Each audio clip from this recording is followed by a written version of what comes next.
నమస్తే ఆరోగ్య మిత్ర కార్యక్రమానికి స్వాగతం. మోకాలి మార్పిడి శస్త్రచికిత్స విధానం గురించి ఈ రోజు తెలుసుకోబోతున్నాం. నాతో ఉన్నారు డాక్టర్ పేరెడ్డి సోమశేఖర్ రెడ్డి గారు, professor and consultant orthopedic surgeon. Welcome to TSAT. Thank you.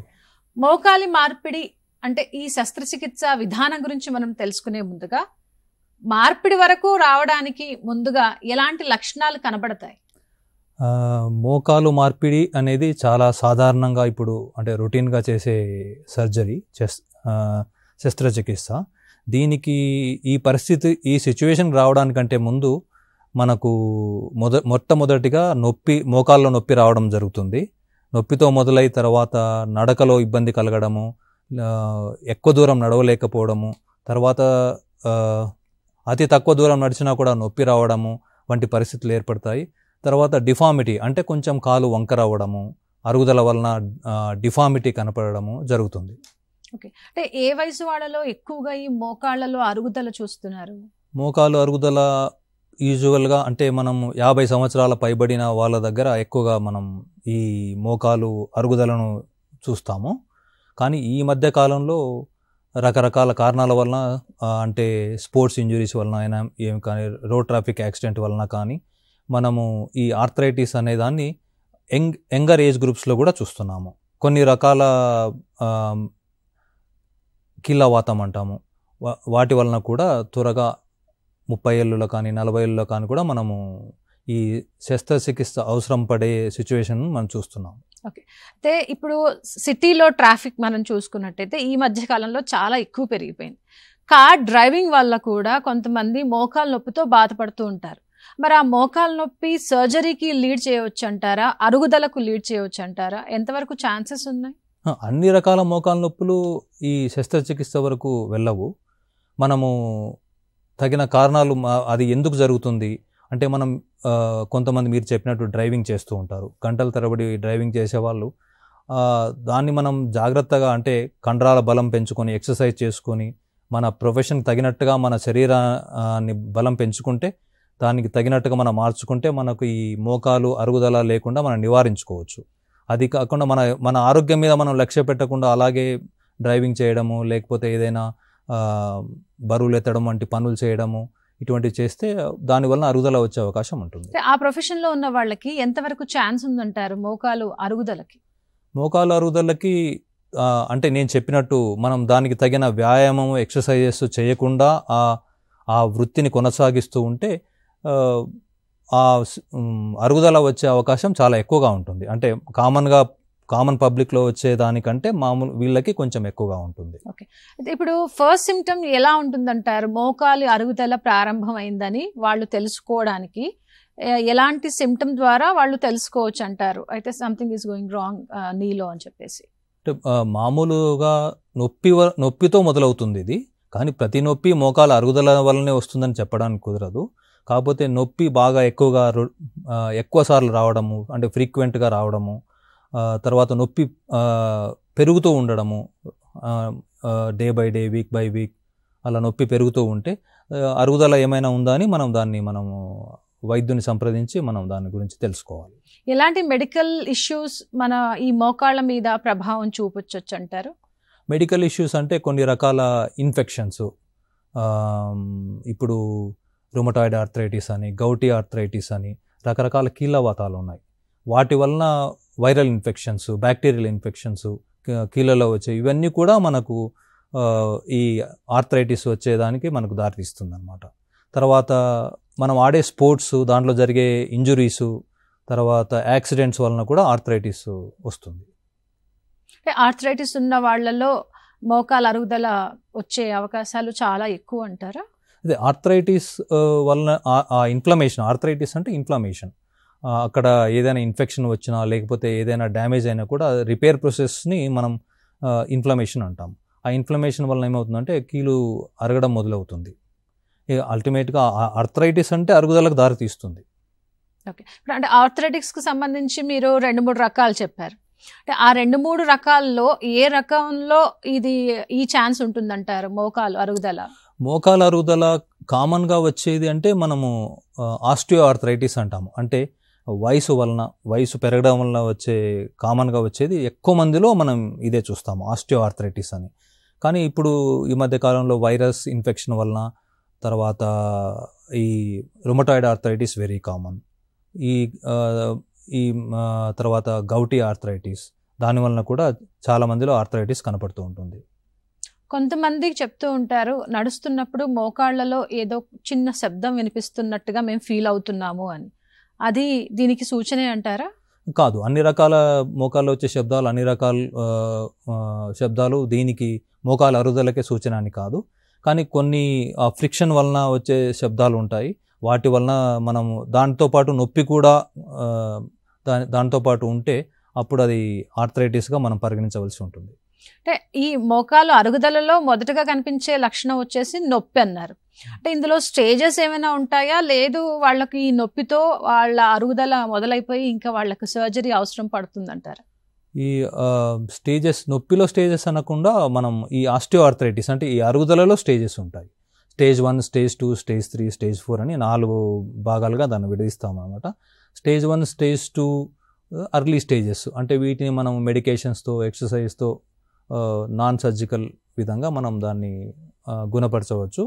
Stage 3, stage 4లో మనము యూజువల్గా సర్జరీ చేయవలసిన పరిస్థితి వస్తుంది.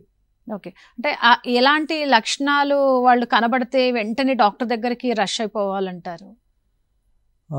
అంటే అదే చెప్పినట్టు, మనం నడకలో ఇబ్బంది వచ్చినప్పుడు, మన రొటీన్ యాక్టివిటీస్, దైనందిన కార్యక్రమాలు, అంటే ఇంట్లో తిరగడానికి ఇబ్బంది పడడము, లేదా ఒక అర్ధ కిలోమీటర్ నడవాలన్నా కూడా నొప్పితో నడవడము, ఇటువంటివి ఉంటే ఖచ్చితంగా దాని గురించి మనం జాగ్రత్తలు తీసుకోవాల్సి ఉంటుంది. అంటే ఈ మోకాలి మార్పిడికి అలాగే పాక్షికంగా మార్చే విధానానికి ఏంటి తేడా? ఈ మోకాలు మార్పిడిలో 2 రకాలు ఉంటాయి. అంటే మొత్తం కీలును మార్చడము.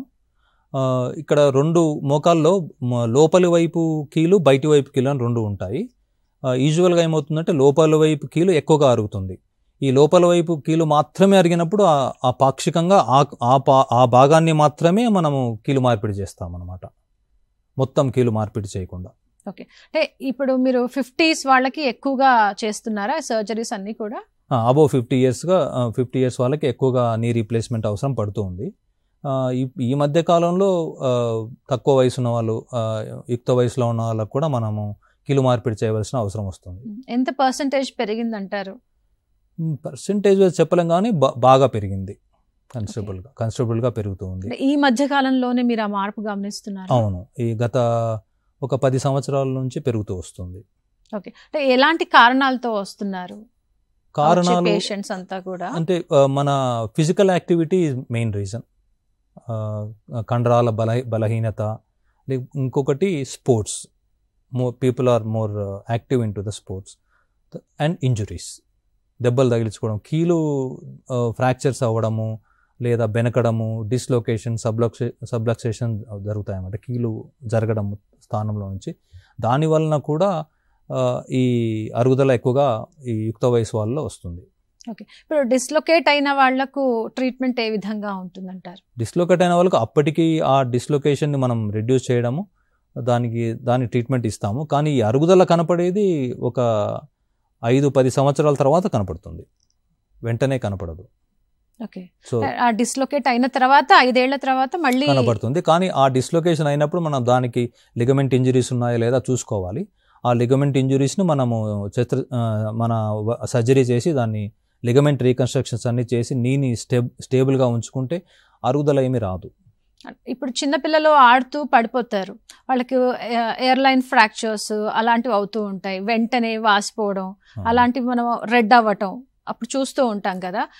వెంటనే నెక్స్ట్ యాక్షన్ ఏం చేయాలంటారు? వెంటనే దెబ్బ తగలంగానే వెంటనే దానికి ప్రైమరీ చికిత్సలాగా మనము ఐస్ పెట్టడము, నొప్పి తగ్గించడానికి, ఉపశమనానికి. తర్వాత ఖచ్చితంగా అక్కడ ఫ్రాక్చర్ ఉందా, ఎటువంటి ఫ్రాక్చర్ ఉందనేది మనము ఎక్స్రే ద్వారా డాక్టర్ని సంప్రదించి డిస్ప్లేస్మెంట్ ఉందా, లేకపోతే ఆ డిస్ప్లేస్మెంట్ లేని ఫ్రాక్చర్ ఉందా, దాన్ని బట్టి మనము ట్రీట్మెంట్ తీసుకోవాలి. ఓకే, ఇప్పుడు డిస్ప్లేస్మెంట్ అయిన వాళ్ళలో 5 ఏళ్ల తర్వాత ఖచ్చితంగా వస్తుందా ఈ మార్పిడి అనేది? అందరిలో వస్తుందా? అందరిలో రాదు. దాన్ని కరెక్ట్గా మనము సర్జరీ చేయించుకుంటే ఆ జాయింట్ లెవెల్ని మనం కరెక్ట్గా చికిత్స చేయించుకుంటే అరుగుదల వచ్చే అవకాశం తక్కువగా ఉంటుంది, కానీ వచ్చే అవకాశం అయితే ఉంటుంది, రాదు అని చెప్పడానికి ఉండదు. ఇప్పుడు సర్జరీ తర్వాత అసలు సర్జరీ ప్రాసెస్ ఏ విధంగా ఉంటుందంటారు? కీళ్ళ మార్పిడి, కీళ్ళ మార్పిడికి సంబంధించి కీళ్ళ మార్పిడి ఎప్పుడు చేస్తామంటే మనము మోకాలు బాగా అరిగిపోయి ఉండాలి. ఇందాక చెప్పానుగా స్టేజ్ 3 స్టేజ్ 4 ఆ సమయంలో మనం కీళ్ళ మార్పిడి చేస్తాము.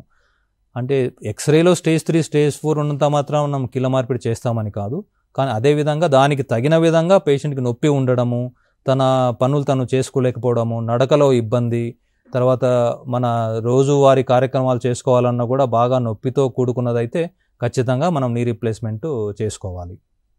ఇప్పుడు సర్జరీ దాకా వెళ్లకుండా నాన్ సర్జికల్గా మెడిసిన్స్తో వాళ్ళు రికవర్ అయ్యే ఛాన్సెస్ ఎంతవరకు ఉంటుంది?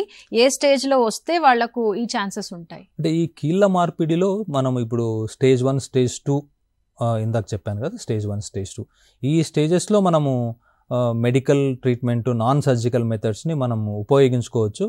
కానీ ఒక్కసారి డ్యామేజ్ అయిన తర్వాత మోకాలు ఏదో స్టేజ్ 1 అయినా స్టేజ్ 2 అయినా కూడా దాన్ని తిరిగి రిపేర్ అవ్వడం అనేది ఉండదు. దాన్ని మనం ఫర్దర్గా ప్రోగ్రెస్ అవ్వకుండా, ఇంకా వర్సన్ అవ్వకుండా, అంటే ఇంకా ఉన్నదానికి సిచ్యువేషన్ కంటే ఇంకా చెడు జరగకుండా మనము కాపాడుకోవాలి. దానికి మనం మెడికల్ ట్రీట్మెంటు, కొన్ని రకాల విస్కో సప్లిమెంట్స్ అని, ఇంజెక్షన్స్ అని ఇస్తాము. వీటన్నిటికంటే ముఖ్యంగా ఎక్సర్సైజెస్, మోకాలు చుట్టూ ఉన్న కండరాల పట్టుత్వాన్ని, బలాన్ని పెంచుకోవడం వలన ముందు దాని తర్వాత వచ్చే కీలు డ్యామేజ్ మనం ఆపగలము. ఈ మోకాలు మార్పిడి శస్త్రచికిత్స తర్వాత రికవరీ సమయం ఎంత అంటారు? మోకాలు మార్పిడి తర్వాత మనకి నడవడము మనం 1-2 రోజుల్లో మనం పేషెంట్ని నడిపిస్తాము. Very next day or second day depending on the pain. పేషెంట్కి ఎంత నొప్పి ఉంది, ఒక్కొక్కరి కేపబిలిటీ వేరే ఉంటుంది, ఒక్కొక్కరి sensitivity to the pain is different. Some patients have less sensitivity, వాళ్ళు త్వరగా లేచి వెంటనే నెక్స్ట్ డేనే నడవడానికి ప్రయత్నిస్తారు. అది కొంతమంది 3-4 డేస్ అలా తీసుకుంటారు. సో అది ఇమీడియట్గా మొబిలైజేషన్. కంప్లీట్ రికవరీ అంటే కంప్లీట్గా ఆ మోకాలు శస్త్రచికిత్స గురించి మర్చిపోవడం, అంటే నాకు ఆపరేషన్ అయింది, నాకు నొప్పి ఉంది అనే ఆ ఫీలింగ్ నుంచి బయటపడాలంటే కనీసం 4 to 5 months పడుతుంది.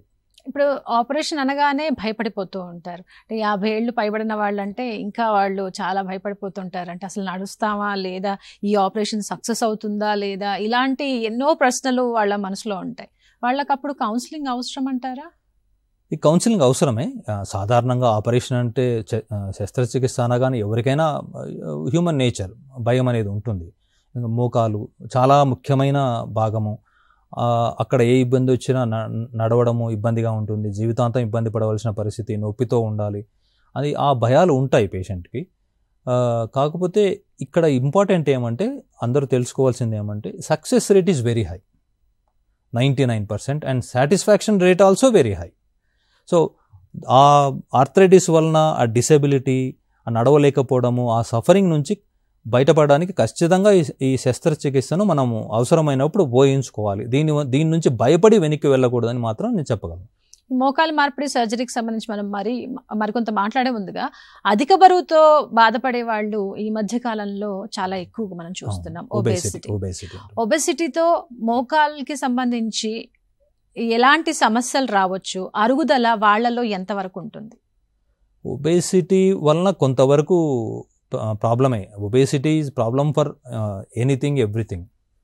దీనివల్ల ఏమవుతుందంటే బరువు ఎక్కువ ఉండడము, తర్వాత ఆ కండరాల బలం సరిపోకపోవడము, ఆ కీళ్ళల్లో ఫ్రిక్షన్ రావడం, ఇవన్నీ జరుగుతాయి. దానివల్ల అరుగుదల వచ్చే అవకాశం అయితే ఒబేసిటీలో డెఫినెట్గా ఉంటుంది. ఓకే, ఇప్పుడు డయాబెటీస్ కూడా చాలా మంది ఎక్కువగా బాధపడుతున్నారు. అది కూడా చాలా కామన్ ప్రాబ్లం అయిపోయినట్టుగా కనబడుతోంది. వాళ్ళలో కూడా ఇలాంటి ఛాన్సెస్ ఉంటాయా? డయాబెటీస్ డైరెక్ట్గా నీ జాయింట్ మీద ఎఫెక్ట్ ఉండదు, దానివల్ల కీళ్ళు అరిగిపోవడము అటువంటిది ఏమీ ఉండదు. Diabetes affects different other systems, not musculoskeletal system.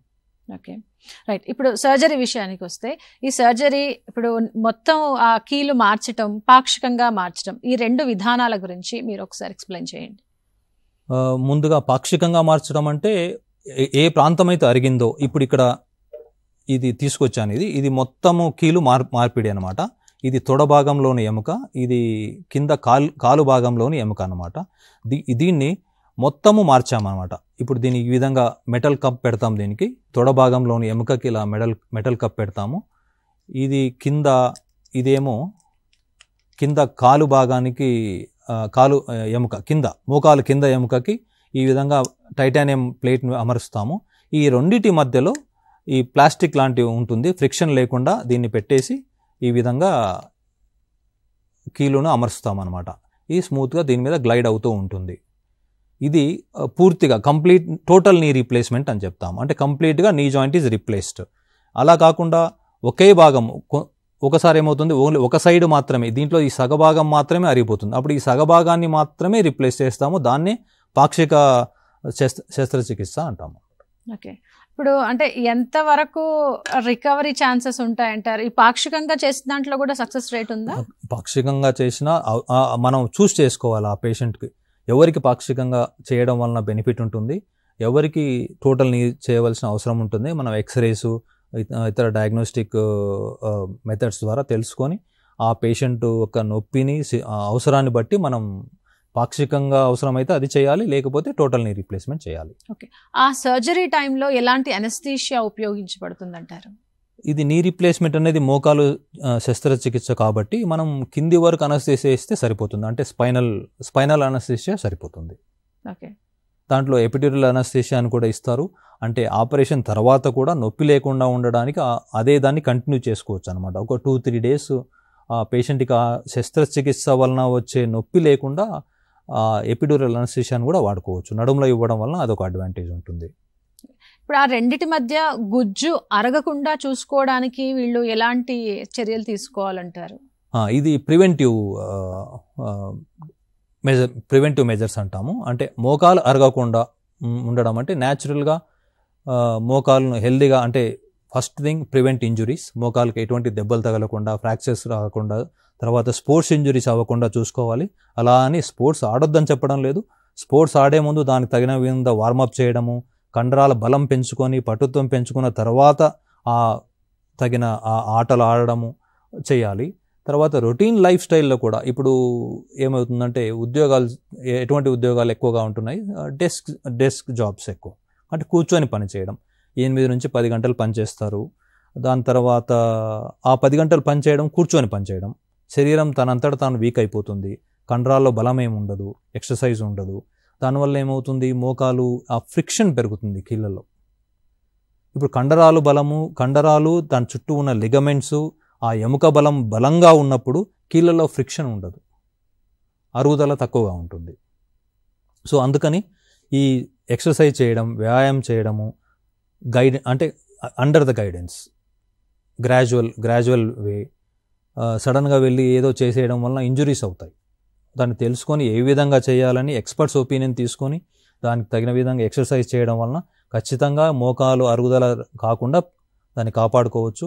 తర్వాత కొన్ని రకాల ఇన్ఫ్లమేటరీ జాయింట్ డిసీజెస్ ఉంటాయి, దానివల్ల కూడా కీలరిగిపోతుంది. సో మనం దాన్ని నెగ్లెక్ట్ చేయకుండా, అది ఆ రోగం ఏమైతే నొప్పి వచ్చినప్పుడు వెంటనే వెళ్ళి ఏదైతే ఇన్ఫ్లమేటరీ ఆర్థరైటిస్ ఏది కారణం, దానికి రకరకాల కారణాలు ఉంటాయి. గౌటీ ఆర్థరైటిస్ అని, రుమటాయిడ్ ఆర్థరైటిస్ అని, వైరల్ ఇన్ఫెక్షన్స్ అని రకరకాలుగా ఉంటాయి. అది ఏదో తెలుసుకొని దానికి తగిన విధంగా త్వరగా ఎర్లీ స్టేజ్లోనే మనం చికిత్స తీసుకుంటే దానివల్ల కూడా వచ్చే అరుగుదలను మనం ఆపొచ్చు. అంటే రుమటాయిడ్ ఆర్థరైటిస్లో ఏ జాయింట్స్ ఎక్కువగా ఎఫెక్ట్ అవుతాయంటారు? రుమటాయిడ్ ఆర్థరైటిస్లో యూజువల్గా చిన్న జాయింట్స్, చేతుల్లో ఉన్న కీళ్ళు లేకపోతే పాదాల్లో ఎక్కువ ఎఫెక్ట్ అవుతాయి. కానీ నీ joints involvement is also very common. Okay, అంటే ఈ ఇన్ఫ్లమేషన్ ఎవరిలో ఎక్కువగా గమనించవచ్చు అంటారు? ఇన్ఫ్లమేషన్ అనేది ఇలా ఎవరిలో అని పర్టికులర్గా చెప్పలేము. కాకపోతే some inflammatory diseases are all decide genetically also.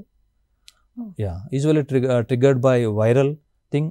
తర్వాత గౌటీ ఆర్థరైటిస్ అని ఉంటుంది, అది మన శరీరంలోని ఒక ఎంజైమ్ పెరగడం వలన, యూరిక్ యాసిడ్ అనే ఎంజైమ్ పెరగడం, యూరిక్ యాసిడ్ పెరగడం వలన, అంటే ఎంజైమ్ డిఫిషియన్సీ వలన యూరిక్ యాసిడ్ పెరుగుతుంది. లివర్లో ప్రాబ్లం, అంటే ఆల్కహాల్ తీసుకున్న వాళ్ళలో ఆ ప్రాబ్లం ఎక్కువగా వస్తుంది. తర్వాత నాన్ వెజ్ తీసుకుంటే కూడా యూరిక్ యాసిడ్ శరీరంలో ఎక్కువగా పెరిగిపోతుంది అనమాట. అంటే దాన్ని న్యూట్రలైజ్ చేయడానికి అవసరమైన ఆ ఎంజైమ్ ప్రొడక్షన్ తక్కువగా ఉన్నప్పుడు యూరిక్ యాసిడ్ వచ్చి ఆ కీళ్ళలో డిపాజిట్ అవుతుంది. యాసిడ్ అంటే ఏంటి, ఎక్కడ డిపాజిట్ అవుతే అక్కడ డ్యామేజ్ చేస్తుంది. సో ఆ లెవెల్ పెరగకుండా దానికి తగిన వైద్యం ఉంటుంది, మెడికేషన్ తీసుకోవాలి. అంటే ఈ యూరిక్ యాసిడ్ లెవెల్స్ పెరిగినాయని వాళ్ళకి ఎలా తెలుస్తుంది? అది పరీక్ష చేయించుకోవాలి. అంటే వాళ్ళకి ఏమైనా సిమ్టమ్స్ కనపడతాయా? ఉంటుంది. స్పెసిఫిక్గా ఈ బొటనవేలు, కాలి బొటనవేలులో నొప్పి ఎక్కువగా వస్తుంది వాళ్ళకి. అక్కడనే కాదు, ఇతర కీళ్ళలో కూడా వస్తుంది. కానీ ఏ కీళ్ళల్లో నొప్పి వచ్చినా కూడా దాని పరీక్ష చేయించుకోవాలి. అంటే ఇప్పుడు ప్రోటీన్ కోసం వాళ్ళు మీట్ తీసుకుంటున్నాం అని చెప్తారు. కానీ మరి వాళ్ళు తీసుకున్న ఈ రెడ్ మీట్ ఎంతవరకు సేఫ్, ఎంతవరకు హామ్? అవసరమైన మోతాదు కంటే ఎక్కువ తీసుకుంటే ఖచ్చితంగా అది హాని చేస్తుంది. మన ఆహారంలో ఉన్న ప్రోటీన్ మనం ఏ పనికైనా సరిపోతుంది. దానికి ఎక్సెస్గా ప్రోటీన్ తీసుకోవాల్సిన అవసరం ఉండదు. అది ఒక ట్రెండ్ అయిపోతుంది అన్నమాట. అందరు ప్రోటీన్ తీసుకోవాలి, ఎక్సర్సైజ్ చేయాలి అంటే it's a misconception excessive protein తీసుకోవడం అనేది. And we compete with like ఇప్పుడు మన Asian Indian race is different, western race is different. Their ability to manage this protein intake is different. Our ability is different. We cannot just keep taking non-vegetarian regularly. Our liver capabilities are different. So అదన్నీ ఆలోచన చేసుకొని excess అవసరం లేదు. రొటీన్గా మనం ఆహారం పదార్థాల్లో ఏ protein ఉంటుందో అది మనకు సరిపోతుంది. ఓకే. అయితే గౌటీ ఆర్థరైటిస్ గురించి మీరు ఇందాక ప్రస్తావించారు కాబట్టి దాని లక్షణాలు కూడా ఏ విధంగా ఉంటాయి? ఎందుకంటే అది కూడా బాడీలో ఉన్న బోన్స్ ని ఎఫెక్ట్ చేస్తుంది అని అంటున్నారు కదా. సైనోవేల్ జాయింట్స్ అనే కీళ్ళని ఎఫెక్ట్ చేస్తుంది. అంటే పెయిన్ చాలా సివియర్గా వస్తుంది. అది యూరిక్ యాసిడ్ వచ్చినప్పుడు ఎలా వస్తుందో ఒక అటాక్ చేసినట్టు వస్తుంది. సడన్ సివియర్, చాలా సివియర్గా ఉంటుంది, భరించలేనంత నొప్పి ఉంటుంది. సో దానికి ఏదో మెడికేషన్ వేసుకొని అప్పటికప్పుడు ఉపశమనం లభించగానే దాన్ని మర్చిపోకుండా ఖచ్చితంగా డాక్టర్ దగ్గర చూపించుకొని అసలు యూరిక్ యాసిడ్ లెవెల్ ఎంత ఉంది, ఆ లెవెల్ని మనం కంట్రోల్ చేసుకోవాలి. ఓకే. ఇప్పుడు స్పోర్ట్స్ ఇంజరీస్ అంటున్నారు. పిల్లలు స్పోర్ట్స్ చాలా ఆడుతూ ఉంటారు కదా, వాళ్ళల్లో ఎలాంటి ఇంజరీస్ మీరు చూస్తున్నారు? యూజువల్లీ కామన్గా మనం చూసేది లిగమెంట్ ఇంజరీస్. ఇప్పుడు కాంటాక్ట్ స్పోర్ట్స్ అంటే ఫుట్బాల్ ఇటువంటి ఎక్కువ ఆడుతున్నారు పిల్లలు, లేదా బ్యాడ్మింటన్. సడన్ జర్క్ అంటే సడన్గా జర్క్ కానీ, సడన్ స్టాప్ కానీ, సడన్గా జంప్ అప్ చేయడం కానీ, ఇటువంటి స్పోర్ట్స్ ఉంటాయి. తర్వాత కబడ్డీ ఇలాంటివి కానీ, ఇటువంటి దాంట్లో కూడా ligament injuries are very common. Ligament injuries అవ్వకుండా ఉండాలంటే కండరాల బలం చాలా బలంగా ఉండాలి. ఆడే ముందు ఆ శరీర పటుత్వాన్ని పెంచుకున్న తర్వాతనే ఆ ఆటను ఆడడానికని, ఆ స్పోర్ట్స్ని ఎంజాయ్ చేయడానికని వెళ్ళాలి. ఓకే. ఇందాక మీరు చెప్పినట్టుగా గౌటీ ఆర్థరైటిస్ కానీ, రుమటాయిడ్ ఆర్థరైటిస్ కానీ పిల్లల్లో వచ్చే అవకాశాలు ఎంతవరకు ఉంటాయి? వాళ్ళలో ఛాన్స్ ఏమైనా ఉందా అసలు? రుమటాయిడ్ ఆర్థరైటిస్ వస్తుంది, పిల్లల్లో కూడా వస్తుంది, కానీ తక్కువ ఛాన్స్, కానీ వస్తుంది, పిల్లల్లో కూడా వస్తుంది. గౌటీ ఆర్థరైటిస్ చాలా తక్కువ, ఎందుకంటే లివర్ ఈజ్ హెల్దీగా ఉంటుంది. మనం అడల్ట్స్లో ఏమవుతుందంటే చాలా వరకు ఈ ఆల్కహాల్ తీసుకోవడము వాటి వలన కూడా ఈ ఎంజైమ్ ప్రొడక్షన్ ఎఫెక్ట్ అవుతుంది. దానివల్ల యూరిక్ యాసిడ్ లెవెల్ పెరగడం జరుగుతుంది. అంటే ఇప్పుడు మనకు వస్తే మనం కాస్త నొప్పిగా ఉందనిపిస్తే మనం ఎక్స్ప్రెస్ చేస్తాం, పిల్లలు కాస్త నెగ్లెక్ట్ చేస్తూ ఉంటారు. వాళ్ళలో ఎలాంటి మార్పుల్ని తల్లిదండ్రులు గమనించాలి? వాళ్ళలో అదే మెయిన్గా నొప్పి, వాపు, అక్కడ స్వెల్లింగ్ రావడము, అది తర్వాత విపరీతమైన నొప్పి చాలా ఎక్కువ వస్తుంది. అది ఉన్నప్పుడు దాన్ని మనము వైద్యుని సంప్రదించి దాన్ని చికిత్స తీసుకోవాలి. ఇప్పుడు స్పోర్ట్స్లో ఉన్న పిల్లల్లో ఒకవేళ డిస్ప్లేస్ అవ్వడం జాయింట్స్ అలాంటివి ఏమైనా కేసెస్ మీరు చూస్తున్నారా? రొటీన్గా చూస్తున్నాము ఈ మధ్య కాలంలో. స్పోర్ట్స్ అందరూ పేరెంట్స్ పిల్లల్ని కానీ స్పోర్ట్స్ ఆడడానికి ఎంకరేజ్ చేస్తున్నారు. ఎక్కడైనా స్పోర్ట్స్ ఫెసిలిటీస్ కూడా విపరీతంగా అవైలబుల్ ఉన్నాయి, పిల్లలు వాటిని ఉపయోగించుకుంటున్నారు. కాకపోతే కొంచెం మనం గైడెన్స్ లేకుండా ఆడడం వలన ఇవన్నీ కొంచెం ఇంజురీస్ ఎక్కువగా జరుగుతున్నాయి. ఎక్కడైనా స్పోర్ట్స్ ఫెసిలిటీస్లో మనకు ఖచ్చితంగా ఒక ట్రైనరు, ఒక గైడెన్స్ ఉండేలాగా మనం చూసుకోవాలి. ఓకే. ఇప్పుడు వైరల్ అన్నారు, ఇన్ఫ్లమేషన్, ఆర్థరైటిస్ ఇవే కాకుండా వైరల్ వల్ల కూడా మనకు ఇబ్బందులు వస్తాయి బోన్స్ లో అని చెప్పి అంటున్నారు. ఎలాంటి వైరల్ అసలు ఏంటి అంటే? వైరల్ అనేది ఇప్పుడు నాన్ స్పెసిఫిక్ వైరల్ సైనోవైటిస్, రకరకాల వైరస్, కొన్ని వందల రకాల వైరసెస్ ఉంటాయి. వాటి వలన వచ్చే వైరల్ సైనోవైటిస్ వలన కూడా జాయింట్ ఇన్ఫ్లేమ్ అవుతుంది, దానివల్ల ఫైబ్రోసిస్ అవుతుంది, అక్కడ కార్టిలేజ్ డ్యామేజ్ అవ్వడం వల్ల ఆర్థరైటిస్ వస్తుంది. ఓకే. ఇప్పుడు ఇక మనం శస్త్రచికిత్సా విధానానికి వస్తే వాళ్ళు సర్జరీ తర్వాత ఎన్ని రోజులకి వాళ్ళు రికవర్ అవుతారు, ఎన్ని రోజులకి నడవగలుగుతారు? బిఫోర్ సర్జరీ, ఆఫ్టర్ సర్జరీ వాళ్ళకి ఏమైనా ఇన్కన్వీనియంట్గా ఉంటుందా? బిఫోర్ సర్జరీ మనం కొన్ని ప్రికాషన్స్ తీసుకోవాలి. సర్జరీ ముందు ఆపరేషన్ సులభంగా జరగడానికి ఎక్సర్సైజ్, కొన్ని రకాల ఎక్సర్సైజ్ చెప్తాము. కొన్ని వారాల పాటు ఎక్సర్సైజ్ చేసి తర్వాత సర్జరీ చేసుకుంటే ఫలితం చాలా బాగుంటుంది. సర్జరీ రికవరీ అనేది మనం మొదటి రోజే మనం ఇప్పుడు ఎక్స్పీరియన్స్ తర్వాత పేషెంట్ రెస్పాన్స్ని బట్టి మొదటి రోజు లేదా రెండో రోజు నడిపిస్తాం. ఫుల్ వెయిట్ బేరింగ్ మొత్తం బరువు పెట్టి నడిపిస్తాం అనమాట. కాకపోతే నొప్పి ఉంటుంది, దానికి ఇందాక చెప్పినట్టు అనస్థీషియా మెడికేషన్స్ అవి ఇచ్చి ఆ నొప్పి లేకుండా చూడడము. 3-4 days ఆ నొప్పి లేకుండా చూడడం వల్ల ఏమవుతుందంటే ఆ పేషెంట్కి కాన్ఫిడెన్స్ వస్తుంది. ఆ విధంగా ఫస్ట్ 2-3 రోజుల్లో మనం పేషెంట్ ఎంకరేజ్ చేసి నడిపిస్తాము. తర్వాత కొంచెం నొప్పి ఉన్నా కూడా తను కాన్ఫిడెంట్గా ఉంటాడు కాబట్టి పేషెంట్ విల్ స్టార్ట్ వాకింగ్. తర్వాత గ్రాడ్యువల్గా 2-3 weeksలో స్టిచెస్ తీసేయటము, ఒక 2-3 డ్రెస్సింగ్స్ అవసరం పడతాయి. ఎవ్రీ మంత్ ఒక విజిట్ ఉంటుంది. Physiotherapy is very important. Surgery ఎంత important? Surgery is only 50%, physiotherapy is another 50%. Exercises, physiotherapy, తర్వాత యాక్టివిటీ, వాకింగ్ చేయడం. పేషెంట్ నొప్పి ఉన్నా కూడా కొంచెం భరించి యాక్టివ్గా వాకింగ్ చేసే వాళ్ళకి త్వరగా ఉపశమనం లభిస్తుంది, ఫాస్ట్ రికవరీ ఉంటుంది. ఎంత బాగా ఎక్సర్సైజ్ చేసి ఎంత బాగా వాకింగ్ చేసి వాళ్ళు దాన్ని మెరుగుపరుచుకుంటే అంత త్వరగా మనకు ఫలితం కనపడుతుంది. అసలు ఎలాంటి ఇంప్లాంట్స్ అవైలబుల్ ఉన్నాయి? రకరకాల ఇంప్లాంట్స్ అవైలబుల్ ఉన్నాయి. ఇప్పుడు అన్నీ ఒక రకమైన స్టాండర్డైజేషన్కి వచ్చేసాయి అన్నమాట. ఏ రకరకాల కంపెనీలు ప్రొడ్యూస్ చేస్తుంటాయి కానీ బట్ ఇప్పుడు అన్నీ ఒక రకమైన ఇంటర్నేషనల్ స్టాండర్డ్ లెవెల్కి వచ్చేసాయి. మనము దాంట్లో కోబాల్ట్ క్రోమ్ అని, టైటానియం అని, తర్వాత సెరామిక్ నీస్ అని ఇలా వస్తున్నాయి. గోల్డ్ నీ అంటారు, ఇట్స్ నాట్ ఎ గోల్డ్ నీ, ఇట్స్ ఎ సెరామిక్ నీ. ఇట్స్ దానికి గోల్డ్ ఏమి ఉండదు, దానికి గోల్డ్ నీ అంటారు. కలర్ వలన గోల్డ్ నీ అంటారు అనమాట. అది కొంచెం మిస్కన్సెప్షన్ ఉంది పబ్లిక్లో. బట్ ఇట్స్ ఎ సెరామిక్ నీ. సెరామిక్ కోటింగ్ మాత్రమే ఉంటుంది, అల్టిమేట్గా లోపల ఉండేది ఆ స్టీలే, కోబాల్ట్ క్రోమే ఉంటుంది. So but cobalt chrome is well proven knees. గత 30-40 సంవత్సరాల నుంచి చేస్తూ ఉన్నాము, దాని ఫలితం మనకు తెలుసు. ఈ సెరామిక్ నీస్ అనేవి కూడా వచ్చాయి, ఒక లాస్ట్ 10 years నుంచి కొంచెం ఫ్రీక్వెంట్గా చేస్తున్నాము. అవి కూడా ఫలితం బాగానే ఉన్నాయి. అంటే ఎలా మీరు సజెస్ట్ చేస్తారు వాళ్ళకి? లేదంటే వాళ్ళే ఇప్పుడు మనకు గూగుల్ వచ్చేసింది కాబట్టి ఏదైనా పేషెంట్ ముందు జబ్బు వచ్చిందంటే అందులో వాళ్ళు ఏది బాగుంది ఏంటనేది వాళ్ళే అన్నిటి కనుక్కొని డాక్టర్ దగ్గరికి వస్తున్నారు. ఇప్పుడు వాళ్ళు ఏమైనా అడుగుతున్నారా? Implant per se has some role, కొంతవరకు మనం ఇంప్లాంట్ సెలెక్షన్లో ఉంటుంది. కానీ it is all about well balanced knee. It's all about surgical experience, surgical technique that matters. Okay, you definitely we choose a good knee, there is no question about it. So దాని గురించి ఎక్కువ worry అవ్వడం కంటే we should be worried about more on surgical technique, surgical balance. దాని కీలును సరిగా కూర్చోబెట్టడము, correct యాంగిల్గా ఉండేలా చూడడము చేయడం వల్ల రిజల్ట్ బాగా ఉంటుంది.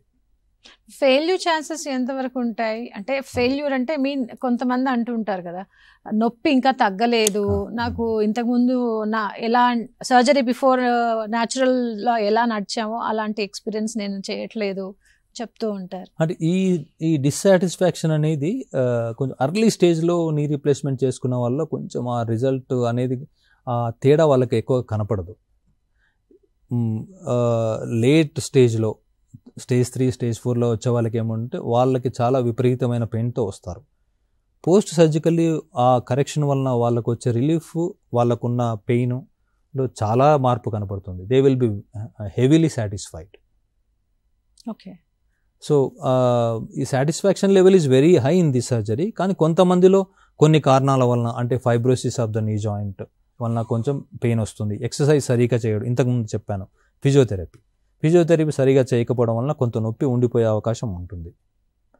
తర్వాత కొంచెం ఇంప్లాంట్ మాల్ పొజిషనింగ్ ఇటువంటివి కూడా ఒక్కొక్కసారి జరుగుతాయి. తర్వాత బోన్ వీక్నెస్ ఉంటుంది కొంతమందిలో, దాని వలన కూడా కొంచెం నొప్పులు ఉంటాయి. డాక్టర్ గారు కాలర్ ఉన్నారు మీతో మాట్లాడడానికి, హైదరాబాద్ నుంచి సిద్ధార్థ్ గారు. హలో, చెప్పండి మీ సమస్య ఏంటో. మేడం, ఇప్పుడు ఆపరేషన్ తర్వాత ఎలాంటి ప్రాబ్లమ్స్ వస్తాయి, తర్వాత ఎలాంటి జాగ్రత్తలు తీసుకోవాలి? సర్జరీ తర్వాత వచ్చే కాంప్లికేషన్స్ ఏంటి అసలు? ఈ సర్జరీలో కూడా రొటీన్గా అన్ని రకాల సర్జరీలో వచ్చే కాంప్లికేషన్స్ ఉంటాయి. అంటే ఆపరేషన్ చేసేటప్పుడు వచ్చే కాంప్లికేషన్స్, చేసిన తర్వాత వచ్చే కాంప్లికేషన్స్ అని మనం 2 విధాలుగా చెప్పుకోవచ్చు. ఆపరేషన్ చేసే సమయంలో వచ్చే కాంప్లికేషన్స్ అంటే అనస్థీషియా వలన రియాక్షన్స్ అవ్వడము, లేకపోతే బీపీ కంట్రోల్ అవ్వడము, బ్లీడింగ్ అవ్వడము, ఇటువంటివి ఉంటాయి. Very rare. అంటే ఇప్పుడు అంతా కంట్రోల్ ఎన్విరాన్మెంట్, అటువంటివి జరగడం చాలా అరుదు. తర్వాత ఆపరేషన్ తర్వాత వచ్చే కాంప్లికేషన్స్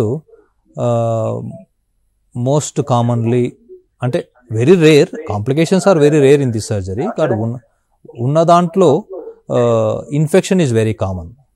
ఓకే, అంటే ఇప్పుడు మీరు ఇందాక చెప్పారు కదా కింద బాడీ వరకే అనస్థీషియా ఇవ్వడం జరుగుతుంది. కొంతమంది పేషెంట్స్ లో బిఫోర్ గోయింగ్ టు సర్జరీ వాళ్ళ హెల్త్ హిస్టరీ అంతా మనం పరిగణలోకి తీసుకుంటాం. కొంతమందిలో బీపీ ఉంటుంది, కొంతమందికి హార్ట్ కి సంబంధించిన ప్రాబ్లమ్స్ తో వాళ్ళు సఫర్ అవుతూ ఉంటారు. ఎప్పుడైతే కింద బాడీకే వాళ్ళు సర్జరీ చేయడం స్టార్ట్ చేస్తారో అనస్థీషియా ఇచ్చి, వాళ్లకు కాస్త బీపీ పెరగడం కానీ అవన్నీ కొంచెం వాళ్ళు యాంగ్జైటీకి లోన్ అవ్వడం ఇవన్నీ ఉంటాయి కదా, వాటన్నిటిని కూడా ఎలా సరి చేస్తారు? అంటే ఇప్పుడు కింద వరకు ఇవ్వడం అంటే అది సేఫ్ ప్రొసీజర్ అనమాట. మొత్తం ఇవ్వడం వలన హార్ట్కి లేదా ఇతర బీపీ అన్నీ ఎఫెక్ట్ అవుతాయి. కానీ కింద లోవర్ స్పైనల్ అనస్థీషియా ఇవ్వడం వలన ఈ కాంప్లికేషన్స్ ఉంటాయి, కానీ చాలా తక్కువగా ఉంటాయి. It's a safe method. నడుములో అనస్థీషియా ఇచ్చి ఆపరేషన్ చేసుకోవడం అనేది it's a safe method. Okay, అంటే ఇప్పుడు వాళ్ళ హెల్త్ హిస్టరీ అంతా కూడా బిఫోర్ ద ఆపరేషన్ మీరు చూస్తారా? బిఫోర్ ద ఆపరేషన్ కంప్లీట్ గా రొటీన్. ఎలాంటి వాళ్ళకి నో చెప్పే ఛాన్స్ ఉంటుంది? మనము కార్డియాక్ ఒపీనియన్ అని, తర్వాత ఫిజిషియన్స్ ఒపీనియన్ తీసుకుంటాం. అంటే మనం ఈ ఆపరేషన్ చేయొచ్చా, ఇతర ఏమైనా కారణాలు ఉన్నాయా, వాళ్ళు ఫిట్నెస్ ఇచ్చిన తర్వాతే మనం ఆపరేషన్ చేయడానికి ముందుకు వెళ్తాము. ఒక కాలు చేయాలా, 2 కాళ్ళు ఒకేసారి చేసుకోవచ్చా అని దాని గురించి మనం వాళ్ళతో సంప్రదించి ఫిజిషియన్, తర్వాత కార్డియాలజిస్ట్, హార్ట్ ఏ విధంగా ఉంది, హార్ట్లో ఏమైనా ఇబ్బందులు ఉన్నాయా, ఒకవేళ ఉంటే వాటిని సరి చేసుకొని చేస్తాము. తర్వాత కొంతమందిలో ఇన్ఫెక్షన్ ఉంటుంది, యూరిన్ ఇన్ఫెక్షన్ అని చెప్పేసి, సోర్ థ్రోట్ అని, ఏ రకమైన ఇన్ఫెక్షన్ ఉన్నా లేదా పంటి నొప్పి ఉన్నా, పంటిలో ఇన్ఫెక్షన్ ఉన్నా, ఏదున్నా కూడా ముందు వాటిని అన్నిటినీ సరి చేసుకొని తర్వాత మనం నీ రీప్లేస్మెంట్కి వెళ్ళవలసి ఉంటుంది. సో ఇదన్నీ సరి చేసుకోవాలంటే ఆపరేషన్ ముందు మనము 3-4 స్పెషలిస్ట్లను కలిసి, అంటే ఫిజిషియన్, కార్డియాలజిస్ట్, ఎండోక్రైనాలజిస్ట్, తర్వాత అనస్థీషియాలజిస్ట్, మత్తు ఇచ్చే డాక్టర్ దగ్గర కూడా ఖచ్చితంగా కలిసి ఆపరేషన్ ఎలా ఉంటుంది, దాని వలన వచ్చే ఇబ్బందులు ఏంటి, ఇవన్నీ తెలుసుకొని మాట్లాడి దానికి తగిన జాగ్రత్తలు తీసుకొని మన ఆపరేషన్కి వెళ్ళవలసి. అయితే ఈ సర్జరీలో ఆర్థోపెడిక్ సర్జన్ ఒక్కరే చేసినా ముందు మాత్రం వీళ్ళందరూ ఇన్వాల్వ్మెంట్ ఉంటుందంటారు? ఒక్కరు సర్జరీ చేసేది అనేది ఏమి ఉండదు, ఇదంతా టీం వర్క్. మనం మోకాలకు ఒక్కటికే ఆపరేషన్ చేస్తున్నాం, కానీ ఆ పేషెంట్ యొక్క life is more important. We have to take care of the life. We cannot put his life under risk. So దాన్ని మనం అన్ని విధాలుగా జాగ్రత్తలు పాటించాలి. అంటే మనం ఆ రిస్క్ తగ్గించాలి. మనం కంప్లీట్గా 100% సేఫ్ అయిపోతామని చెప్పడం లేదు. ఎంత మేలవుతే అంత బెటర్ కదా. మనం ఎంత జాగ్రత్తలు తీసుకుంటే మనకు రిజల్ట్ అంతా బాగుంటుంది. ఒక 4 స్పెషలిస్టులు చూడడం వలన ఏదైనా చిన్న చిన్న డిఫెక్ట్స్ ఉన్నా, ఏదైనా బీపీ ఎక్కువ ఉన్నా లేదా షుగర్ ఎక్కువ ఉన్నా కంట్రోల్ చేయటము, లేదా హార్ట్లో ఏదైనా ప్రాబ్లం ఉంటే కార్డియాలజిస్ట్ని కలిసి దానికి తగిన వైద్యము లేదా శస్త్రచికిత్స అయిన తర్వాత సర్జరీ చేసుకోవడము, ఇవన్నీ మనము పాటించాలి. ఇవన్నీ జాగ్రత్తలు ఉంటాయి. ఈ జాగ్రత్తలన్నీ తీసుకున్న తర్వాతనే మనము ఆపరేషన్కి వెళ్ళాలి. ఇది చిన్న సర్జరీ పెద్ద సర్జరీ అనేది ఏమి ఉండదు. ఏ ఆపరేషన్ అయినా ఇట్స్ అ మేజర్ సర్జరీ. కామన్గా పబ్లిక్లో ఏముంటుందంటే, సార్ ఇది చిన్న సర్జరీనా, మేజర్ సర్జరీనా, మైనర్ సర్జరీనా అని ఉంటుంది. సర్జరీ అనేది మైనరు మేజర్ అనేది ఏమి ఉండదు. Life is major. ఒక చిన్న టాబ్లెట్ తీసుకోవడం వల్ల మనకు రియాక్షన్ వచ్చినా కూడా it's a major thing. It's not minor. చిన్న tablet. So there is nothing called minor. మన ప్రతి విషయాన్ని సీరియస్గా తీసుకోవాల్సిందే. మనం ఆ జాగ్రత్తలు పాటించవలసిందే. ఆ వైద్యుల సలహాను పరిగణలోకి తీసుకొని దానికి తగిన విధంగా జాగ్రత్తలు తీసుకున్న తర్వాత మనకు అంత ఫిట్నెస్ ఉంది, మనం చేసుకోవడం వల్ల మనం సేఫ్ రేంజ్లో ఉన్నామని నిర్ధారించుకున్న తర్వాతనే మనం ఆపరేషన్కి వెళ్ళాలి. అది ఖచ్చితంగా ఆ ప్రోటోకాల్ ప్రతి హాస్పిటల్లో ఉంటుంది. ఆ ప్రోటోకాల్ ఫాలో చేసిన తర్వాతే మనం సర్జరీ చేస్తాము. అయితే 2 మోకాళ్ళ అరుగుదలతో కొంతమంది వస్తూ ఉంటారు కదా, చాలా కేసెస్ ని మీరు చూసుంటారు. సో ఆ 2 మోకాళ్ళు అరిగిన వాళ్ళలో ఒక మోకాలు ఫస్ట్ చేసి ఆ తర్వాత గ్యాప్ ఇచ్చి 2వ మోకాల్ని సర్జరీ చేయడం జరుగుతుందా, లేదు 2 ఒకటేసారి చేస్తారా? ఇది వెరీ ఇంపార్టెంట్ క్వశ్చన్. చాలామంది పేషెంట్స్ మనకు 2 మోకాళ్ళ అరుగుదలతోనే వస్తారు. లేదా ఒకటి ఎక్కువ అరగడం ఒకటి తక్కువ అరగడం లాగా ఉంటుంది, కానీ నొప్పి బాధ అనేది ఎక్కడ నొప్పి బాధ ఉన్నా కూడా అది సఫరింగే కదా. 2 మోకాళ్ళ నొప్పితోనే ఎక్కువగా వస్తారు. కొంతమందిలో ఒక కాలు ఉండడం జరుగుతుంది. బట్ మన ఇండియన్ పేషెంట్స్ మన వాళ్ళు ఏమంటే చాలా లేట్గా వస్తారు మా ఆపరేషన్కి అనేది, ముందు రారు. దానివల్ల ఏమవుతుందంటే అప్పటికే 2 కాళ్ళలో ఇన్వాల్వ్మెంట్ వచ్చేసి ఉంటుంది. సో దానివల్ల మనం 2 మోకాళ్ళు చేయవలసిన పరిస్థితి ఉన్నప్పుడు ఇందాక నేను చెప్పినట్టు మనం అన్ని పరీక్షలు చేపిస్తాం ఫస్ట్. ఇతనికి 2 ఆపరేషన్ చేయడం వలన మనకు అతనికి ఏమైనా లైఫ్ రిస్క్ ఉందా, ఉంటే ఎంత లైఫ్ రిస్క్ ఉంది, అవన్నీ మనం పరిగణలోకి తీసుకొని ఒకటి చేసి లేదా ఇంకొకటి చేయడము లేదా 2 కలిపి చేయడము చేస్తామన్నమాట. అంటే ఒకటి సర్జరీ చేశాక ఇంకోటి చేయటానికి ఎంత గ్యాప్ ఉండాలంటారు? దీంట్లో రకరకాల భిన్నాభిప్రాయాలు ఉన్నాయి. కొంతమంది 1 డే గ్యాప్ తర్వాత, కొంతమంది 1 వీక్ గ్యాప్ తర్వాత, కొంతమంది 3 months గ్యాప్ తర్వాత. అసలు దీనివల్ల ఏం బెనిఫిట్ లేదు, 2 కలిపి చేయడం వల్ల ఎంత రిస్క్ ఉందో ఒకటి చేయడం వలన కూడా అంతే రిస్క్ ఉంది, ఇలా రకరకాల అభిప్రాయాలు ఉన్నాయి. కానీ ఇవన్నీ ఒకవైపు, అంటే మనం సర్జికల్ ఒపీనియన్స్ ఒకవైపు పెడితే మనం మెడికల్ ఒపీనియన్స్ మీద ఎక్కువగా ఆధారపడతాం. 2 చేద్దామా 1 చేద్దామా అని. మెడికల్ ఒపీనియన్స్ అంటే హార్ట్ ఎలా ఉంది, సరే ఎజెక్షన్ ఫ్రాక్షన్, హార్ట్ బలంగా కొట్టుకుంటుందా, బాగా హెల్దీగా ఉందా, 2 చేసేస్తాం రొటీన్గా. 2 చేయడం వల్ల బెనిఫిట్ ఏమవుతుందంటే ఒకేసారి అనస్థీషియా, ఒకేసారి హాస్పిటల్ అడ్మిషన్, ఒకేసారి పెయిన్. నొప్పి ఒక కాళ్ళకి చేసినా 2 కాళ్ళకి చేసినా అంతే నొప్పి. ప్లస్ బెనిఫిట్ ఏముంటుందంటే ఈ 2 కాళ్ళు చేసిన తర్వాత కూడా నెక్స్ట్ డేనే నడిపిస్తాం. కానీ 2 కాళ్ళు ఒకసారి చేసినా కూడా వాళ్ళ ఫీలింగ్ ఏ విధంగా ఉంటుందంటే ఒక కాలు బాగిందమ్మా కానీ 2వ కాలు ఏంటో బాగా ఇబ్బంది పెడుతోంది అన్న ఫీల్ లో ఉంటారు. అలా నిజంగా అవుతుందా లేదా వాళ్ళ సైకలాజికల్ ఫీల్? ఇది కామన్ పర్సెప్షన్, కామన్గా ఉంటుంది. 2 మోకాళ్ళు ఒకటి కాదు, ఒక మోకాలు బాగా రికవర్ అవుతుంది, ఒక మోకాల్లో కొంచెం తేడా ఉంటుంది. 2 ఒకటి కాదు. ఒక కాళ్ళు ఎందుకంటే ఒక కాలు ఎక్కువగా అరిగి ఉంటుంది, ముందు ఉన్న డిఫార్మిటీ ఎక్కువగా ఉంటుంది, దాన్ని కరెక్షన్ చేయవలసిన సిచ్యువేషన్ ఎక్కువగా ఉంటుంది, దానికి సర్జికల్ హ్యాండ్లింగ్ ఎక్కువగా ఉంటుంది. ఇంకొక కాలు ఎక్కువగా అరిగి ఉండదు. అది కాకుండా పోస్ట్ ఆపరేటివ్ ఒక కాలు మనం ఎక్సర్సైజ్ బాగా చేసి ఉండొచ్చు, ఒక సైడ్ బాగా చేయకపోవచ్చు, తర్వాత ఒక డామినెంట్ నీ ఉంటుంది, ఒక నాన్ డామినెంట్ నీ ఉంటుంది. సో 2 మోకాళ్ళు ఒకటి కాదు, ఫలితం కూడా అలాగే ఉంటుంది. అంటే ఫస్ట్ ఫ్యూ మంత్స్లో, తర్వాత కొన్ని నెలల తర్వాత అంతా ఒకటే అయిపోతుంది. 5-6 నెలల తర్వాత ఏం తేడా కనపడదు, 2 మోకాల్లో ఫలితం ఒకటే ఉంటుంది. ఇన్ఫెక్షన్ ఛాన్సెస్ ఎంతవరకు ఉంటాయంటారు? అన్ని పరిగణలోకి తీసుకున్నా కూడా ఫెయిల్యూర్స్ కూడా ఎంతవరకు చూసారు మీరు ఇప్పటి వరకు? ఫెయిల్యూర్స్ అంటే ఈ failure is different, infection is different. Infection we see usually very rare in this. అంటే ఇప్పుడు మన ప్రోటోకాల్స్ అన్ని ఫాలో చేసి కరెక్ట్గా స్టెరిలిటీ ఫాలో చేస్తే infection rate is very very లో.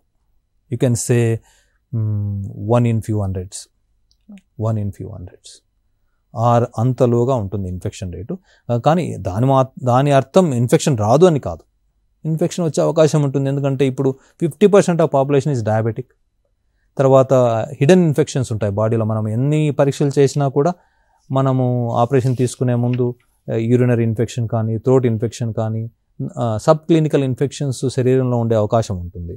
వాటి వలన కీళ్ళలో ఇన్ఫెక్షన్ వచ్చే అవకాశం ఉంటుంది. అది మనము పరీక్షల్లో గుర్తించలేము, దాన్ని ఎలిమినేట్ చేయడం అవకాశం కూడా ఉండదు. వాటి వలన ఈ రక్తం ద్వారా, శరీరంలో ఉన్న రక్తం ద్వారా కీళ్ళకు వచ్చి ఇన్ఫెక్షన్ అయ్యే అవకాశాలు కూడా ఉంటాయి అన్నమాట. ఈ విధంగా రకరకాల కారణాల వలన ఇన్ఫెక్షన్ వస్తుంది, కానీ చాలా రేర్. దాన్ని దృష్టిలో పెట్టుకొని భయపడవలసిన అవసరం లేదు. ఫెయిల్యూర్ గురించి మాట్లాడితే ఎలాంటివి వాళ్ళు పేషెంట్స్ మీ దగ్గరికి వచ్చి చెప్తూ ఉంటారు? ఫెయిల్యూర్ అంటే ఇన్ మెడికల్ టెర్మినాలజీ ఫెయిల్ అంటే జాయింట్ ఫెయిల్ అయిపోవటం, అంటే ఇంకా అది మనకు ఉపయోగించలేకపోవడం, దానివలన అది లూజ్ అవ్వడము, లేదా అది ఉన్న పొజిషన్లో లేకపోవడము, దాన్ని నడవలేకపోవడము, దాని మీద ఎక్కువ దూరం నడవలేకపోవడము, వెయిట్ పెట్టలేక, ఏ మాత్రం లేచినా కూర్చున్నా నడిచినా నొప్పి ఉండడము, వీటన్నిటిని కూడా మనం ఫెయిల్యూర్ కింద కన్సిడర్ చేస్తాము. ఓకే, ఇప్పుడు డ్రైవింగ్ ప్రొఫెషన్లో ఉన్న వాళ్ళ గురించి మనం ఇంతకుముందు ఒకసారి మాట్లాడుకున్నాం. వాళ్ళకి ఈ మోకాలు మార్పిడి శస్త్రచికిత్స చేసిన తర్వాత మళ్ళీ నార్మల్గా వాళ్ళ ప్రొఫెషన్కి వెళ్ళొచ్చా? ప్రొఫెషన్కి వెళ్ళొచ్చు, కానీ ఫోర్స్ఫుల్గా ప్రెజర్ పెట్టే సిచ్యువేషన్ లేకుండా ఆటోమేటిక్ వెహికల్స్, అటువంటి ఆల్టర్నేట్ మెథడ్స్ ఆల్టర్నేట్స్ చూసుకుంటే బెటర్. అంటే ఇప్పుడు ఆటోమేటిక్ వెహికల్స్ ఉంటాయి, దానికి ఎక్కువ క్లచ్ వాడడము ఇటువంటివి ఉండకుండా సీటింగ్ పొజిషన్ కరెక్ట్ పెట్టుకొని ఎక్సర్సైజెస్, ఫిజియోథెరపీ కంటిన్యూ చేసుకుంటూ డ్రైవింగ్ ప్రొఫెషన్ చేసుకోవచ్చు, అదేం ప్రాబ్లం ఉండదు. ఓకే, ఫిజియోథెరపీ గురించి ఇందాక మీరు చెప్పారు it's plays a main role అని చెప్పి. ఎంతవరకు దీని పాత్ర ఉంటుంది? ఎన్ని రోజులు వీళ్ళకు ఫిజియోథెరపీ ఇవ్వాల్సిన అవసరం ఉంటుంది? ఇంటికి వెళ్ళిన తర్వాత కూడా వాళ్ళు ఆ ఎక్సర్సైజ్ని వాళ్ళు ఫాలో అవ్వాలా? Physiotherapy is most important in knee replacement surgery. నీ సర్జరీ ఎంత ఇంపార్టెంట్ అంటే ఆపరేషన్ వరకు మనకు అది ఎంత ముఖ్యమో, ఆపరేషన్ తర్వాత ఫిజియోథెరపీ అంతే ముఖ్యం రిజల్ట్ రావడానికి. ఓన్లీ ఆపరేషన్ ద్వారానే రిజల్ట్ కాదు, physiotherapy plays a very major role. ముఖ్యంగా ఈ ఫిజియోథెరపీ డ్యూరేషన్ మీరు అడిగారు ఇందాక, డ్యూరేషన్ అంటే ఒక కరెక్ట్గా చేస్తే 2 weeks సరిపోతుంది. No need of any further physiotherapy. అది మనకు తెలిసిపోతుంది ఫిజియోథెరపీ ఏమేమి చేస్తామో దాన్ని బట్టి మనం చేసుకుంటూ వెళ్తే ఒక 2-3 months ఫోకస్డ్గా ఫిజియోథెరపీ చేయాలి. తర్వాత ఈ ఎక్సర్సైజెస్ అనేది మోకాలని ఆరోగ్యంగా ఉంచుకోవడానికి ఈ ఏదైతే మనకి ఎక్సర్సైజ్ నేర్పిస్తారో అది మనం లైఫ్ లాంగ్ చేయడం వలన చాలా ఫలితం ఉంటుంది. అంటే దీనికి ఒక లిమిటెడ్ లైఫ్ ఉంటుంది, మనం పెట్టిన కీలుకి ఒక లిమిటెడ్ లైఫ్. యావరేజ్గా ఒక 20 years అనుకోండి, రేంజ్ ఉంటుంది 15 to 25 years అనే రేంజ్. దీనికి కూడా లైఫ్ స్పాన్ ఉంటుంది. అయితే లైఫ్ స్పాన్ ఉంటుంది. అందుకే మనం యూజువల్గా యంగ్ ఏజ్లో చేయడానికి వెనకాడతాం. వద్దు, కొన్ని రోజులు ఆగండి, ఇప్పుడే ఎందుకు అని మనం సరే యంగ్ ఏజ్లో కూడా చేస్తున్నాం. ఏంటంటే సఫరింగ్ ఎక్కువ ఉన్నప్పుడు ఇంకా కాదు, నాతో అవ్వడం లేదు, నాకు చాలా ఇబ్బంది, అంటే దానివల్ల వేరే ఇతర సైకలాజికల్ ప్రాబ్లమ్స్, ఫ్యామిలీ ప్రాబ్లమ్స్ వస్తాయి. పెయిన్ విపరీతంగా ఉన్నప్పుడు, తను ఏమి కూర్చోలేకపోయినప్పుడు, ఏ పని చేయలేకపోయినప్పుడు ఇతర సైకలాజికల్ ప్రాబ్లమ్స్, మైండ్ ఎఫెక్ట్ అవ్వడం ఇటువంటి జరుగుతాయి. సో అటువంటి సిచ్యువేషన్లో మనం ఎంగేజ్లో చేస్తున్నాము. కాకపోతే ఏమవుతుందంటే వీలైనంత వరకు మేము దాన్ని ప్రొలాంగ్ చేస్తాం. ఆగండి, ఇంకొక 2 years, ఒక 3 years అని ప్రొలాంగ్ చేసి దాని తర్వాత కీల మార్పిడి చేయడం వల్ల సపోజ్ మనం 55 years చేసామనుకోండి, మనకు 20 years అన్నా కూడా 75 years వరకు they will have a good 20 years of good life. తర్వాత ఇప్పుడు లేదు 40 yearsలోనే విపరీతమైన సఫరింగ్ ఉన్నప్పుడు కూడా చేస్తాం. ఎందుకంటే young life 10 years 15 years suffer అవ్వాలంటే నాట్ ఈజీ. 40 years నుంచి 55 years వరకు ఆగాలంటే అప్పటికి వాళ్ళకి ఇతరత్ర వేరే ప్రాబ్లమ్స్ కూడా వచ్చేస్తాయి. Quality of life suffering why we should allow them to suffer? If they are really suffering very severe osteoarthritis, we will do it even if it is 40 years. వాళ్ళ if it is affecting their life. ఈ limited life ఉంటుంది.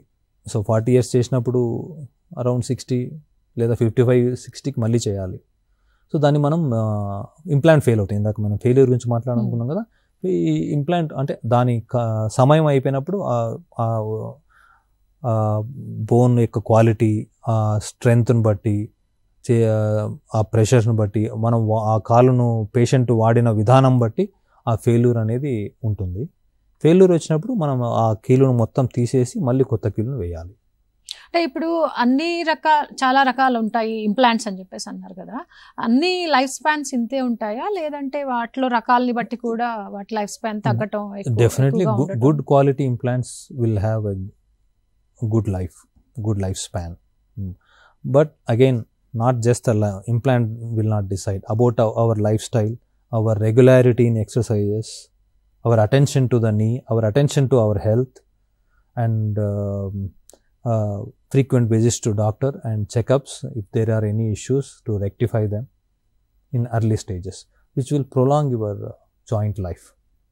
అంటే ఇప్పుడు కీళ్లలో అరుగుదల మొదలైన తర్వాత వాళ్లకు వెంటనే శస్త్రచికిత్స చేయాలా, లేదు ఆ మొత్తం అరిగిన తర్వాత చేస్తే బెటర్ అంటారా? అదే ఇందాక చెప్పినట్టు మోకాల అరుగుదల ఒక్కటే మనం దాన్ని కీలు మార్పిడి చేయాలా లేదా అని నిర్ణయించదు. ఆ పేషెంట్కి అతను ఏ విధంగా దానివల్ల సఫర్ అవుతున్నాడు. కొంతమంది వెరీ సెన్సిటివ్ ఉంటారు, ఈవెన్ stage 2లో కూడా they will not move around, కూర్చొని ఉంటారు, ఇంటికే పరిమితం అయిపోయి ఉంటారు, ఏ యాక్టివిటీ చేయరు. సో అటువంటి వాళ్ళకి తప్పదు, చేయవలసింది వస్తుంది. ఇప్పుడు మొబిలిటీ లేనప్పుడు ఏమంటే దానివలన వేరే హెల్త్ ప్రాబ్లమ్స్ వస్తాయి, హార్ట్ ప్రాబ్లమ్స్, షుగరు, బీపీ, ఇవన్నీ. అంటే ఎక్సర్సైజ్ చేయకుండా ఇన్యాక్టివ్ సెడెంటరీ లైఫ్ స్టైల్ అయిపోతుంది. సెడెంటరీ లైఫ్ స్టైల్ వలన వచ్చే ఈ రోగాలు ఏమైనా అవి చాలా ప్రమాదకరమైనవి.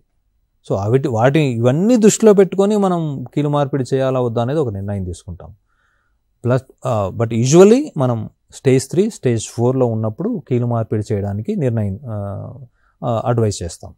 అంటే సర్జరీ తర్వాత ఎక్సర్సైజ్ అనేది ఎంత ఇంపార్టెంట్ అంటారు? ఇప్పుడు నార్మల్ పీపుల్ సర్జరీ చేయించుకుని వాళ్ళు ఏ విధంగా అయితే ఎక్సర్సైజ్ చేస్తుంటారో వాళ్ళు కూడా ఆ విధంగానే చేయగలుగుతారా సర్జరీ తర్వాత? సర్జరీ తర్వాత అంటే ఈ సర్జరీకి సంబంధించిన ఎక్సర్సైజెస్ వీళ్ళు ఖచ్చితంగా చేయాలి. Very very important. అది లైఫ్ టైం ఎక్సర్సైజెస్. చాలామంది ఏం చేస్తారు, ఆపరేషన్ అయిపోయాక 2-3 months చేసేసి బాగుంది కదా అని చెప్పేసి వదిలిపెట్టేస్తారు. అలా కాదు. ఆ ఎక్సర్సైజెస్, ఆ కండరాల బలంకి సంబంధించిన ఎక్సర్సైజ్ రెగ్యులర్గా రొటీన్గా చేయాల్సి ఉంటుంది. ఓకే. అంటే ఈ శస్త్రచికిత్స జరిగిన తర్వాత ఎలాంటి జాగ్రత్తలు వాళ్ళు పాటించాలి? లైఫ్ స్టైల్లో మార్పులు కానీ, ఫుడ్ హ్యాబిట్స్లో మార్పులు కానీ, వాళ్ళ నిద్రపోయే సమయంలో కానీ? ఈ శస్త్రచికిత్స తర్వాత ఈ హెల్దీ లైఫ్ స్టైల్ మెయింటైన్ చేయడం అనేది చాలా ఇంపార్టెంట్. ఇందాక మనకు డిస్కషన్ వచ్చింది ఒబేసిటీ అని. ఈ ఒబేసిటీ రాకుండా చూసుకోవాలి. ఓవర్ వెయిట్ రాకూడదు, ఆస్టియోపోరోసిస్ రాకూడదు. దానికి తగిన ఆస్టియోపోరోసిస్ రాకుండా ప్రివెంటివ్ మెజర్స్, ఆ బోన్ స్ట్రెంథనింగ్కి అవసరమైన మెడికేషన్, కాల్షియం, విటమిన్ డి ఇటువంటివి తీసుకోవడం, ఇతర వేరే కొన్ని ఇంజెక్షన్స్ కూడా ఉన్నాయి. మన బోన్ డెన్సిటీని బట్టి, ఆస్టియోపోరోసిస్ లెవెల్ని బట్టి దానికి ట్రీట్మెంట్ ఉంటుంది. ఈ నీ రీప్లేస్మెంట్ తర్వాత మన ఎముకల బలాన్ని మనం ఎంత బాగా మెయింటైన్ చేస్తే మన కీలు అంత బలంగా తయారవుతుంది. అంటే కొంతమంది సర్జరీ వరకు వెళ్లకుండా ఇంజెక్షన్స్ తీసుకుంటూ ఉంటారు కదా, అవి ఎంతవరకు ఫలితాన్ని ఇస్తాయంటారు? ఈ సర్జరీ కాకుండా ఇంజెక్షన్స్ వలన కొన్ని దీంట్లో రకరకాల ఇంజెక్షన్స్ ఉన్నాయి. ఏ ఇంజెక్షన్స్ తీసుకున్నా కూడా ఫలితం 50% వరకే ఉంటుంది. కొంతమంది 50% ఉంటుంది. ఆ ఫలితం వచ్చిన వాళ్ళు మ్యాక్సిమం 1 year 2 years, అంతకుమించి ఆ ఇంజెక్షన్స్ వలన ఉపయోగం అనేది ఉండదు. టెంపరీ అంటే ఉపశమనం, అప్పటికప్పుడు నాకు ఆపరేషన్ వద్దు అని భయపడే వాళ్ళకి ఆ ఇంజెక్షన్ ఇచ్చి ఒక 1 year 2 years వాళ్ళకి కొంచెం ఉపశమనం దొరుకుతుందేమో అని ఒక ప్రయత్నం చేయడం అంతే. ప్రివెన్షన్ అని అంటే ఏం చెప్తారు? సర్జరీ వరకు వెళ్లకుండా ఉండాలి అంటే వాళ్ళు ఏ విధమైన జీవన శైలి కానీ, కండరాల్ని స్ట్రెంథన్ చేసుకోవడం కానీ ఏ విధంగా? హెల్దీ లైఫ్ స్టైల్, ఒబేసిటీ రాకుండా చూసుకోవటము, రెగ్యులర్ ఎక్సర్సైజెస్, ఆస్టియోపోరోసిస్ కూడా వెరీ ఇంపార్టెంట్. ఆస్టియోపోరోసిస్ రాకుండా చూసుకోవాలి. తర్వాత ఈ స్పోర్ట్స్, ఇందాక చెప్పినట్టు నేను స్పోర్ట్స్ ఆడేటప్పుడు దానికి తగిన వార్మప్ చేయడము, దానికి తగిన బిఫోర్ ఆ గేమ్స్ ఎంటర్ అయ్యే ముందు ఆ కండరాల బలం పెంచుకోవడము, ఎక్సర్సైజెస్ అన్నీ చేసి దాని తర్వాత స్పోర్ట్స్ ఆడడం వల్ల ఆ ఇంజురీస్ జరగకుండా, ఇవన్నీ ప్రివెంటివ్ మెజర్స్ కిందకి వస్తాయి. ఇప్పుడు ఆర్టిఫిషియల్ న్యాచురల్ పోయి ఆర్టిఫిషియల్ పెడతాం కాబట్టి సర్జరీ తర్వాత ఎప్పుడైనా అది నొప్పి వచ్చే అవకాశం ఉంటుందా? నొప్పి రావటం ఆర్టిఫిషియల్ ఉంది కదా అని దానివల్ల నొప్పి ఏం రాదు. అది ఆ పొజిషన్లో లేకపోయినప్పుడు లేదా లూజ్ అయినప్పుడు, ఏదైనా ఇన్ఫెక్షన్ వచ్చినప్పుడు, అంటే ఏదైనా ఇన్ఫెక్షన్ వస్తే ఈ ఇంప్లాంట్ ఏమవుతుందో ఇట్స్ ఆర్టిఫిషియల్, దానికి ఇన్ఫెక్షన్ అంత ఈజీగా పోదు. దానికి ఇన్ఫెక్షన్ అతుక్కున్నప్పుడు అది పోవాలంటే మళ్ళీ దాన్ని మనం సర్జికల్గానే దాన్ని తొలగించవలసి వస్తుంది. ఓకే. ఇప్పుడు అంటే చాలా మంది సర్జరీ అనగానే వాళ్ళు భయపడేది వాళ్ళ ఫినాన్స్ కూడా ఒకసారి చూసుకుంటూ ఉంటారు కదా, ఇది ఎంత ఖర్చుతో కూడుకున్నది, దీనికి ఏమైనా పాలసీస్ ఏమైనా అందుబాటులో ఉన్నాయా? ఇది కొంచెం ఖర్చుతో కూడుకున్న వ్యవహారమే. ఎందుకంటే మనం మంచి క్వాలిటీ ఇంప్లాంట్ వేసుకోవాలి. ఏదో కాంప్రమైజ్డ్గా సర్జరీ చేసుకోకూడదు. ఎందుకంటే మోకాలు చాలా ముఖ్యమైన కీలు. అది దాంట్లో ఏమాత్రము మనకు అటు ఇటు అయినా కూడా మన జీవన ఒక క్వాలిటీ బాగా పడిపోతుంది. కాబట్టి ఇక్కడ కాంప్రమైజ్ అవ్వకుండా మనం మంచి క్వాలిటీ ఇంప్లాంటు ఇటువంటి మంచి హాస్పిటల్స్లో బాగా అనుభవం ఉన్న వైద్యం దగ్గర చేసుకోవాలి. వీటన్నిటికీ కొంచెం ఖర్చుతో కూడుకున్నదే. వీటికి మనము హెల్త్ ఇన్సూరెన్స్ ద్వారా వెళ్తేనే బాగుంటుంది. It's very important. అవేర్నెస్ అది మీ చేతిలో ఉంది, అవేర్నెస్ పెంచడం. అంటే బిఫోర్ గోయింగ్ టు సర్జరీ మీరు అన్ని ప్రాసెస్ చెప్తూ ఉంటారు కదా, వాటికి ఇవన్నీ ముందే చెప్తూ ఉంటారా కౌన్సిలింగ్ లో భాగంగా? ఫినాన్స్ సంబంధించి ఎంత చెప్తుంటాం. ఖర్చుతో కూడుకున్నది, చెప్తూ ఆ ఉంటాము. తర్వాత ఎన్ని రోజులకు వాళ్ళు లేచి నడుస్తారు, ఎన్ని రోజులు కర్ర పట్టుకొని నడవాల్సి వస్తుంది, వాళ్ళకుండే డిస్కంఫర్ట్స్ ఏంటి, ఇవన్నీ చెప్తారా? ఇది సర్జరీ తర్వాత వచ్చే అంటే ఆ సీక్వెన్స్ కూడా అన్ని ముందుగానే ఎక్స్ప్లెయిన్ చేస్తాము. నాకు చెప్పినట్టు ఫస్ట్ సెకండ్ డే నడిపిస్తాం. Not a strict rule, patient బట్టి వాళ్ళ కెపబిలిటీని బట్టి ఒక రోజు లేదా 3 రోజుల తర్వాతగా నడిపిస్తాము. అంటే సేఫ్టీ ఇంపార్టెంట్. ఏదో త్వరగా ఫస్ట్ డేనే నడిపించేస్తున్నాము అనేది ఏదో పబ్లిసిటీ స్టంట్ కాకుండా పేషెంట్ వాళ్ళ రికవరీని బట్టి వాళ్ళ శరీర గుణాన్ని బట్టి ఒక 2-3 డేస్ ఈజ్ ఫైన్. దాంట్లో అంతా ఏమీ భయపడవలసిన అవసరం లేదు. 3-4 డేస్ తర్వాత కూడా మనం నిలబెట్టి ఎక్సర్సైజ్ చేసి నడిపించవచ్చు, ఏమి ఇబ్బంది లేదు. దీనికి ముఖ్యంగా వాకర్ అవసరం పడుతుంది. ఫస్ట్ ఫ్యూ వీక్స్, ఒక 2-3 వీక్స్ వాకర్ ఉపయోగించడం మేలు. ఎందుకంటే యూజువల్గా మేము ఆపరేషన్ చేసేవాళ్ళు 60, 70, 80, 90 ఇయర్స్ కూడా ఉంటారు. సో వీళ్ళు ఈ నొప్పి వలన లేదా బ్యాలెన్స్ తప్పడం వలన కింద పడి ఇవి ఇంకా ఇతర ఫ్రాక్చర్స్ అవ్వకుండా వేరే ఇంజురీస్ కూడా అయ్యే అవకాశం ఉంటుంది కింద. అవన్నీ జరగకుండా ఖచ్చితంగా వాకర్ వాడమని చెప్తాము, వాళ్ళకి ఫుల్ కాన్ఫిడెన్స్ వచ్చేంత వరకు. మినిమం ఒక 2-3 వీక్స్. ఆ సమయం వరకు ఏమవుతుంది, నొప్పి కూడా బాగా తగ్గిపోతుంది. పూర్తిగా పోదు, 3-4 వీక్స్ వరకు కూడా కొంచెం నొప్పి ఉంటుంది. స్లోగా over a period of time, month by month నొప్పి తగ్గుతూ వస్తుంది. 4-5 మంత్స్ పీరియడ్కి ఆ కీలు నొప్పి గురించి మర్చిపోతారు. అయితే మోకాలు మార్పిడి అంటే పెద్దగా భయపడాల్సిన పనేం లేదు. మీరు సెలెక్ట్ చేసుకునే డాక్టర్ని కూడా చాలా మంచి డాక్టర్ని అనుభవం ఉన్న డాక్టర్, అది దాంట్లో కామన్ సెన్స్. కాకపోతే భయపడవలసిన అవసరం లేదు. ఇది very successful, very well established technique. మంచి రిజల్ట్స్ ఉన్నాయి. Results are very good. Patient satisfaction levels are also very high. సర్జరీకి ముందైనా నొప్పితో బాధపడతారేమో కానీ సర్జరీ తర్వాత నార్మల్ వెరీ హ్యాపీ. ఇప్పుడు ఆ సాటిస్ఫై అయిన పేషెంటే మళ్ళీ ఇతరులు వాళ్ళకి ఎంకరేజ్ చేస్తూ ఉంటారు. No need for us to push the patient for surgery. మళ్ళీ బ్యాక్ వచ్చి మీకు రివ్యూ చెప్తారా? They will be very happy. They will be very happy. They will bring another 3-4 with them. వాళ్ళే కన్విన్స్ చేస్తారు. See, a patient convincing a patient is very very easy. Then doctor convincing it's the very patient. next level. So result, when they are happy, they want another person also to be like them, enjoy the life instead of suffering with the pain. Life smooth అయిపోతుంది. Thanks for joining and thank you. ఇది ఇవాల్టి ఆరోగ్య మిత్ర కార్యక్రమం. చూస్తూనే ఉండండి TSAT.